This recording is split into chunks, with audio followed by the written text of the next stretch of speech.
And we are back up and running, ready to kickstart keynote number 3 with Thembani Biyam, who's the COO of OrderIn. We heard from OrderIn earlier, so now Thembani is going to be going through a case study about McDonald's on how to build a D2C experience.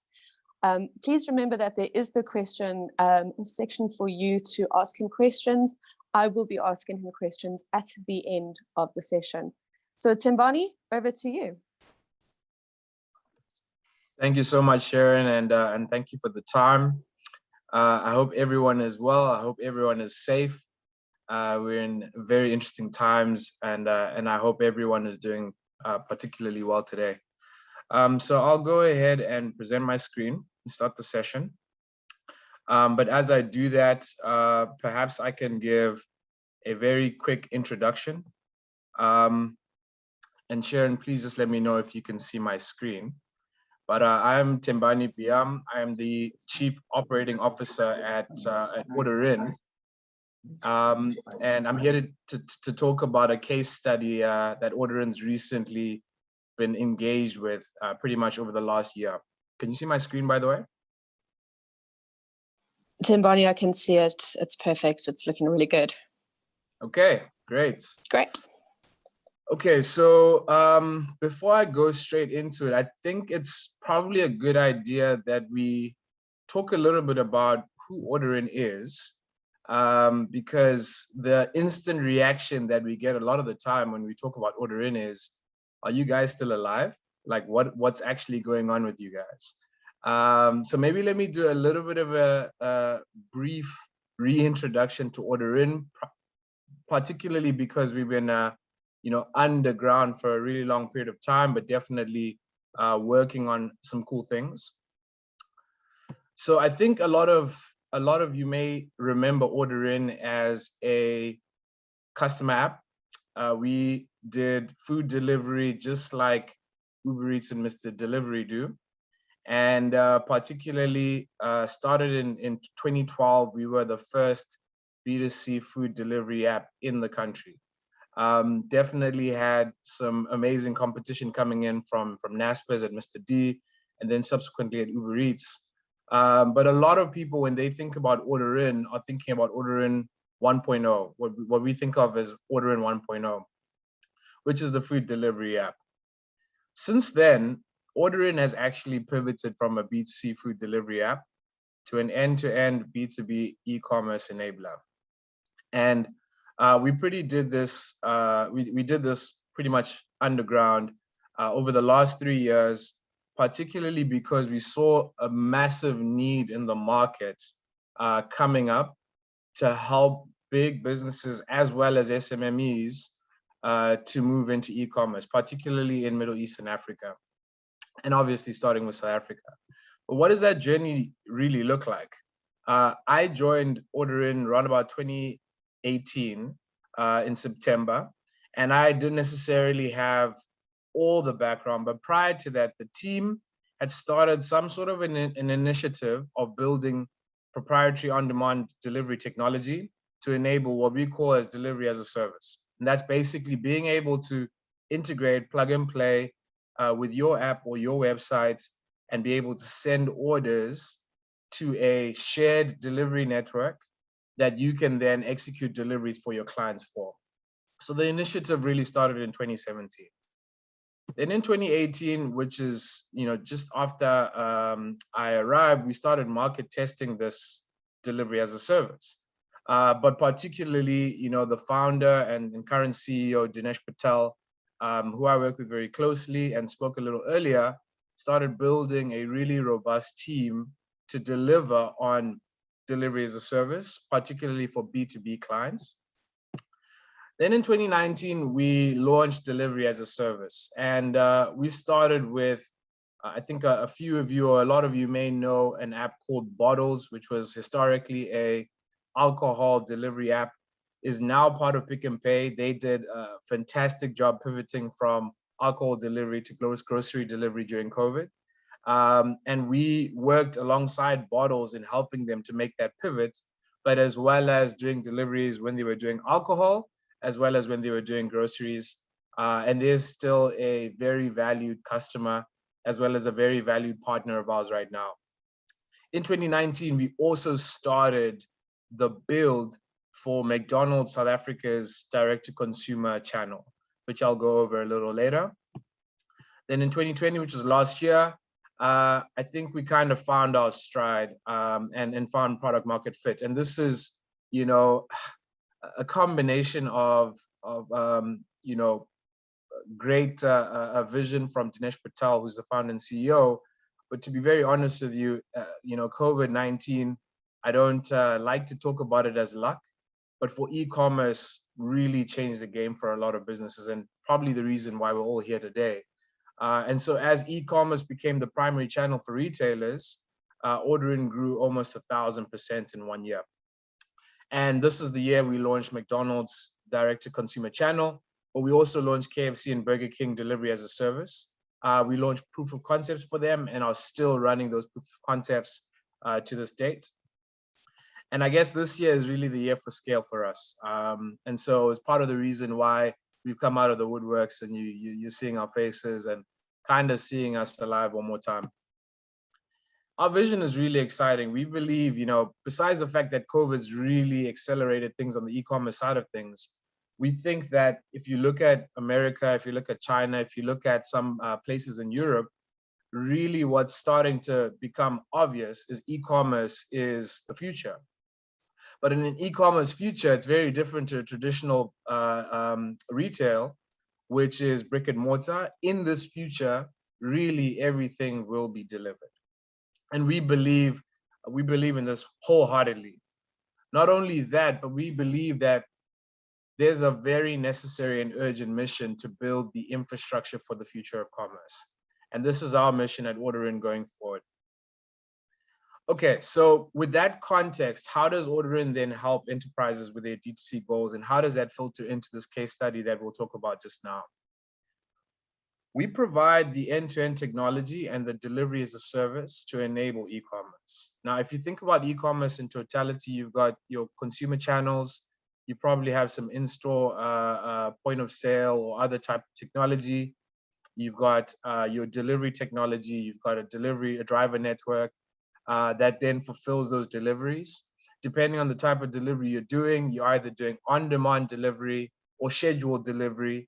It could be same day, it could be next day. There's various different ways to think about it. But particularly OrderIn is focusing on getting deliveries to customers under 1 hour. And that could be for multiple different verticals or industries. And so, coming back to those different elements, what OrderIn has done is we stripped the parts of our B2C consumer business and we started to build them to allow big businesses, big retailers, enterprises to basically go to market as quickly as possible. And so that starts with your front ends, your consumer apps, your in-store technology, your operations portals that helps the business to manage all of this stuff, and your reporting and analytics. And underneath that, you've got a couple of core platforms that power this technology, as well as a proprietary delivery management system that powers deliveries. And then a driver network that is shared amongst all our clients to provide for wonderful economies of scale, as well as great pricing. And that then plugs into your end customers. And essentially, this is a shared infrastructure. These shared infrastructure, we believe, will help us to move into this extremely accelerated new phase of e-commerce that's going forward. Okay, so with that in mind, what happened with McDonald's? Coming back to that timeline I shared before, really McDonald's as well as Bottles are our strategic clients that really helped us to manifest this new, this future of commerce. And McDonald's has some really, really big ambitions for their D2C channel. Without providing too much context, they really wanted to change the game from their McDelivery channel, which they had before, and transform it into this wonderful channel that is comparative with the rest of the world, comparative with the benchmarks of the Uber Eats and a couple of other apps. And so they came to us with really 6 really ambitious goals. The first was go to market with a new channel in 6 months or less. For a lot of big retailers, there's already ingrained POS systems. There's big bad technologies. It could be SAP. It could be any other type of ERPs. There's multiple different things going on in really big retailers. And so to build a complete new channel in 6 months is a really, really tall task. But that was one of the mandates that McDonald's provided us. The second was to improve their app ratings from 3.1 stars to 4.5 stars. 4.5 stars is considered the benchmark. If you have an app that's less than 4.5 stars, it isn't considered as a sustainable app over the long term. 4.5 stars is really the mark that everyone should be aiming for. The third was to improve their app conversion rate. So this is essentially looking at the amount of traffic that hit the app and how much of that traffic was then converted into sales. To convert that from less than 2% to 15%. The fourth was to digitize their customer support and reduce costs by 50%. At the time, McDonald's had a really, really big call center, and that call center was relatively manual with calls coming in as well as some emails, but it wasn't an integrated experience. There wasn't any type of real-time information to be able to deal with on-demand deliveries, which are really under 30 minutes, or anything under 30 minutes if you're achieving the benchmark, and you need a customer service team as well as tooling to be able to keep up with that pace. But if you can do that, you'd rather do it as cheaply as possible. So that was one of their big goals. The fifth big goal was to improve their order-to-door times by 30 to 50%. This was a pretty big one, particularly for fast food. I don't think anyone likes soggy fries. I don't think anyone likes cold burgers or cold nuggets or cold anything. And so really the challenge here for McDonald's was making sure that they could get the times to correspond with their drive-through experience or their in-store experience. And then the sixth goal was to reduce cost per delivery by 50%. This is a big one. I think for any big retailer who's got a P&L and a balance sheet that is geared up for traditional retail, if you're moving into e-commerce, this is one of the biggest barriers. It's finding a way to fund this big transition or fund this big transformation.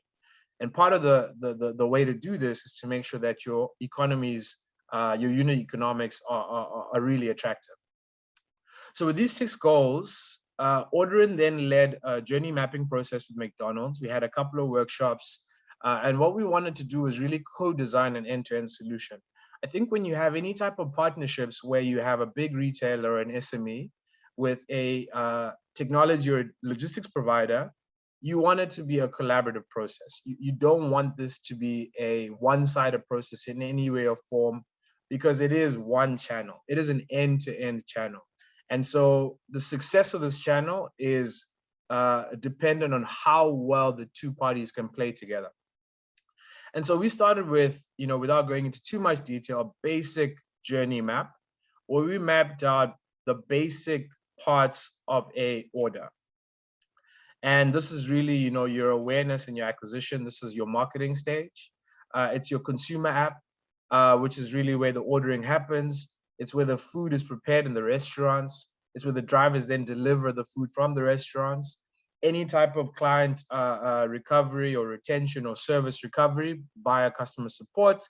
And then you obviously have your reporting and analytics that, pretty much stems across the whole flow. And then, of course, your billing processes, which oftentimes you forget when you're designing these type of processes. And then, the people in the finance team, also the shareholders become really angry when this type of stuff falls into pieces. And then we asked ourselves, who's responsible for each of these steps, and where exactly do we play a role in each of these steps? And this is a really important process. I think in these type of partnerships, what might tend to happen is the big retailer or the SME is looking to the partner to do everything.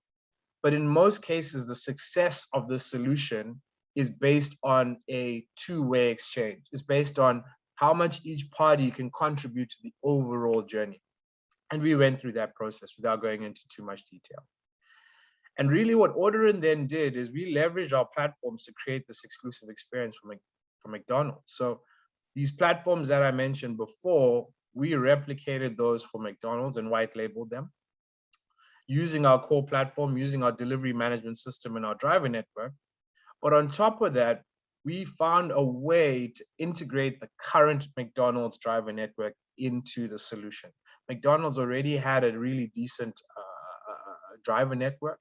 And the question was, how do we integrate them, considering all the constraints? How do we move them, or at least encourage them or incentivize them to be part of a joint driver network?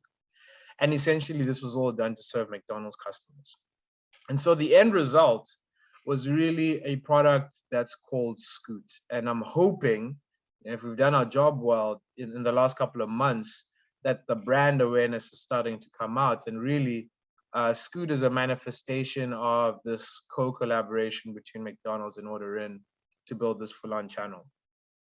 So what is in this channel? What, we talked about this journey mapping and all those different steps. What's comprised in this overall solution? So you have a customer-facing app, which is where you order. There's multiple different things in this customer-facing app, but I'd encourage everyone to have a look at it to see all the different components. There's a kitchen app. This kitchen app is in the restaurants and allows for the restaurants to receive and accept orders, as well as then process these orders and send them to the POS, send them to the the kitchen system to start preparing the food. You have a delivery management system, which is a significantly robust management platform that enables you to receive orders from an app, actually receive orders from any app, any type of client app. But in this particular case, it was coming from Scoot.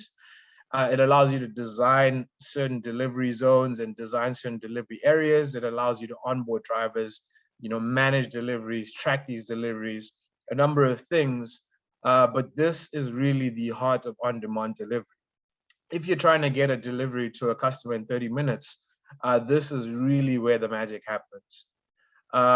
Then you have an operations portal that allows the McDonald's restaurant managers, as well as the McDonald's head office, to be able to see orders real time, to manage their stores, to manage their menus, to see any type of reporting and invoicing and statements, basically to have a 360-degree view of what's going on with all their orders. And then you have your live chat for your end customers, of which OrderIn is performing the customer service as well as providing the tools. And I think that really helps. If you're a big retailer, you probably want to focus on your product. You want to focus on fast food. You want to focus on groceries like bottles and pick and pay. You want to focus on fashion like TFG. What you probably don't want to necessarily invest and focus on is all the technology and the logistics where the competency is housed and is really strong in a certain part. And then, we also executed the digital marketing for Scoot. So this includes promotions and branding. I won't necessarily go into some of the clips that are on the next slide because of time, but it includes, just to give you a snippet, it includes, influencer marketing and collaborations, particularly for the audience that we think is well suited for Scoot. So what were our achievements in this case study? The first goal was to go to market in 6 months or less. We managed to do that. We started testing a little earlier than 6 months, and then we went live on the 6-month mark. Improving app ratings from 3.1 stars to 4 stars.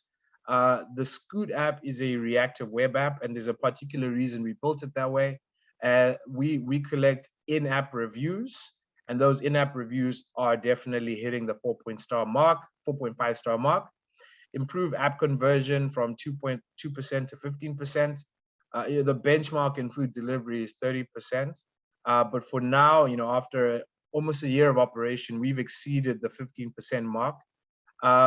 Digitizing the support and reducing the costs also exceeded that. In fact, the cost of moving from a call center to a digital customer support center via live chat, the cost savings were closer to 66%. Improve order to door times. we've crossed our first milestone, which is over 30%, and then reducing cost per delivery, which I think is really the most important one here. We've definitely been able to succeed on that one, and we were achieving slightly higher than 50%. But as this platform scales, that cost per delivery saving will actually go up or above 50%, just because of the nature of the deliveries. So I think that kind of concludes the overall case study. Without any type of strategic insights as to why this happened, how it happened, what was the strategic context of McDonald's choosing a D2C channel as opposed to a aggregator channel. This is a very simple case study on how a big retailer can go really fast to market and deliver a great experience for their customers. Okay, Sharon, I think that's pretty much it from me, and I'm open to any questions.